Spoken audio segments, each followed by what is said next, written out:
Ko darīt vīrietim, kurš grib kļūt par tēti, bet viņa sieva vai draudzene jau ilgāku laiku nepaliek stāvoklī?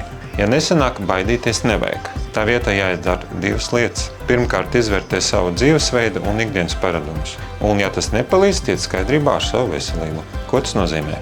Izvērtēt savu dzīvesveidu un ieradumus, atklāsies kaitīgi faktori, kas ietekmē spēju rādīt bērnus. Piemēram, smēķēšana, alus dzeršana, enerģijas dzērienu lietošana, pārmērīga alkohola lietošana. Tiem visiem faktoriem ir jāsaka pilnīgi nē. Nedrīkst lietot anaboliskus steroidus, testosterona preparātus, sporta uzturu.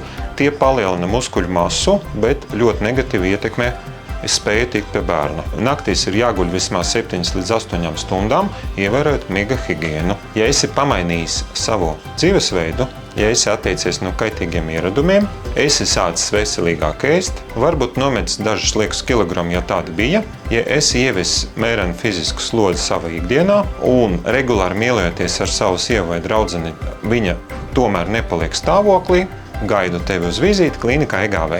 Tiksim skaidrībā ar tavu veselības stāvoklī.